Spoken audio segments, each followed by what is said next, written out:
Hello friends, ఎలా ఉన్నారు? ఈరోజు మన టాపిక్ ఏంటంటే కర్ణాటకలోనే ఒక నర్సరీకి వచ్చాను. ఇక్కడ టమాటా నారు, మిరప నారులు అన్నది వాళ్ళు ఎలా పెంచుతున్నారో నేను చూద్దామని వచ్చాను. వాళ్ళు ఏంటంటే చూడండి,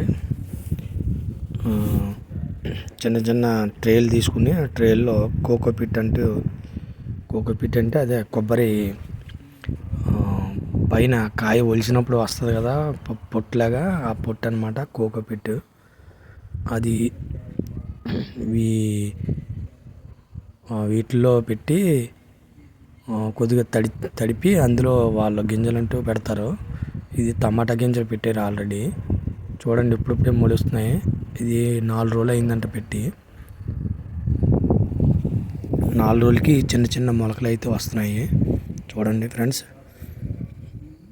ఇంకా ఆకు కూడా ఇంకా విప్పలేదు.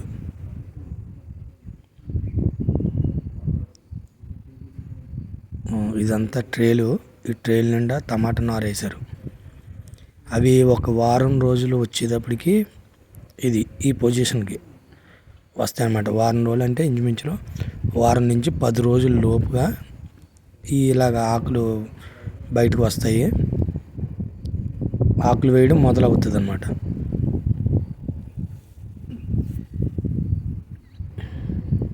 చూడండి, ఇది మొత్తం కూడా ఆ కోకోపిట్లో వేసింది అనమాట. కోకోపిట్లో వేయడం వల్ల ఏంటంటే కింద వేరు అన్నది కొంత ఫ్రీగా, అది ఎక్కువ వేర్లు వేసుకుని తొందరగా మొక్క ఎదగడానికి ఉపయోగపడుతుంది అన్నమాట.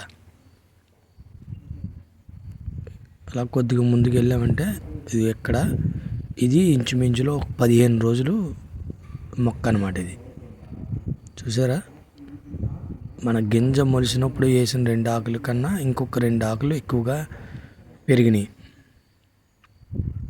ఇవి దగ్గరగా 20 రోజుల నుంచి 25 రోజులు, అంటే ఇంకొక 10 రోజులు అయితే మనం ఈ మొక్కల్ని నాటేయచ్చు అనమాట పొలంలో. ఇదంతా చాలా జాగ్రత్తగా దగ్గరుండి వాళ్ళు ఈ నర్సరీలో పెంచడం అయితే జరుగుతుంది. ఇంకా మిరపనారు, టమాటా నారు కూడా ఇక్కడ ఎక్కువ పెంచుతున్నారు. వంగనారు కూడా ఉంది, అయితే ఇప్పుడైతే లేదంటది. ఇప్పుడే వేశారు వాళ్ళు, ఇంకా మొలకలు అయితే రాలేదు వంగనారు.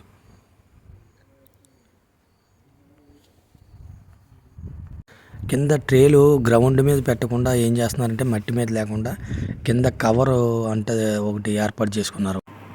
మనం ముందుగా నర్సరీలో చూసాం కదా, ఆ టమాటా నారు చాలామంది తెచ్చుకుని పంట పొలంలో వేసుకున్నారు. ఇక్కడ ఈ నారు ఏంటంటే మన ఆంధ్రాలో అయితే నేల మీద వేసి కింద మాత్రమే పాకించి సాగు చేస్తారు. కానీ ఇక్కడ అలా కాదు. ఇక్కడ నేల మీద వేసి ఏం చేస్తారంటే మన చిక్కుడు పొదలు అవి మనం ఎలాగా పందిర్లు వేసి మనం పైన పాకించి కాయిపిస్తామో, అలాగే ఇక్కడ టమాటా కూడా అలాగ పందిర్ల కింద కట్టి వాళ్ళు పాదులాగా పాకించి వాళ్ళ సాగు అయితే చేస్తున్నారు.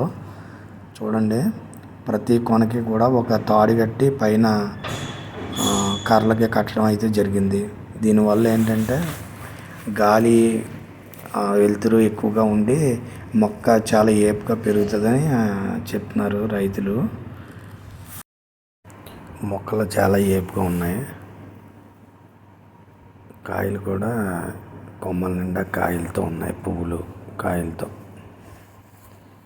తర్వాత ఈ క్రిమికీటకాల కోసం ఏంటంటే ఫెర్టిలైజర్ వచ్చి ఇలాగ పసుపు కలర్ డబ్బాల్లో వేసి కెమికల్ వేసి ఉండిచ్చారు.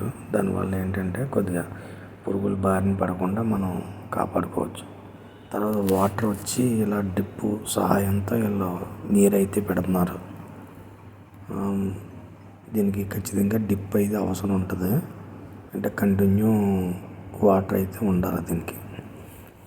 బోర్ నుంచి ఇలా పైప్ లైన్ వేసుకుని డ్రిప్ అన్నది ఏర్పాటు చేసుకున్నారు వాళ్ళు. చూడండి, ప్రతి కొనకి కూడా తాడు కట్టి పైకి ఇంచుమించులో ఒక 5 అడుగుల వరకు కూడా మనకి హైట్ పెరుగుతుంది ఇది. మన రైతులు కూడా ఇలాంటి కొత్త కొత్త రకాలు తెచ్చుకుని సాగు చేసి ఎక్కువ దిగుబడి పొందాలని కోరుకుంటున్నాను. వీడియో నచ్చితే లైక్ చేయండి, మా ఛానల్ని సబ్స్క్రైబ్ చేయండి ఫ్రెండ్స్.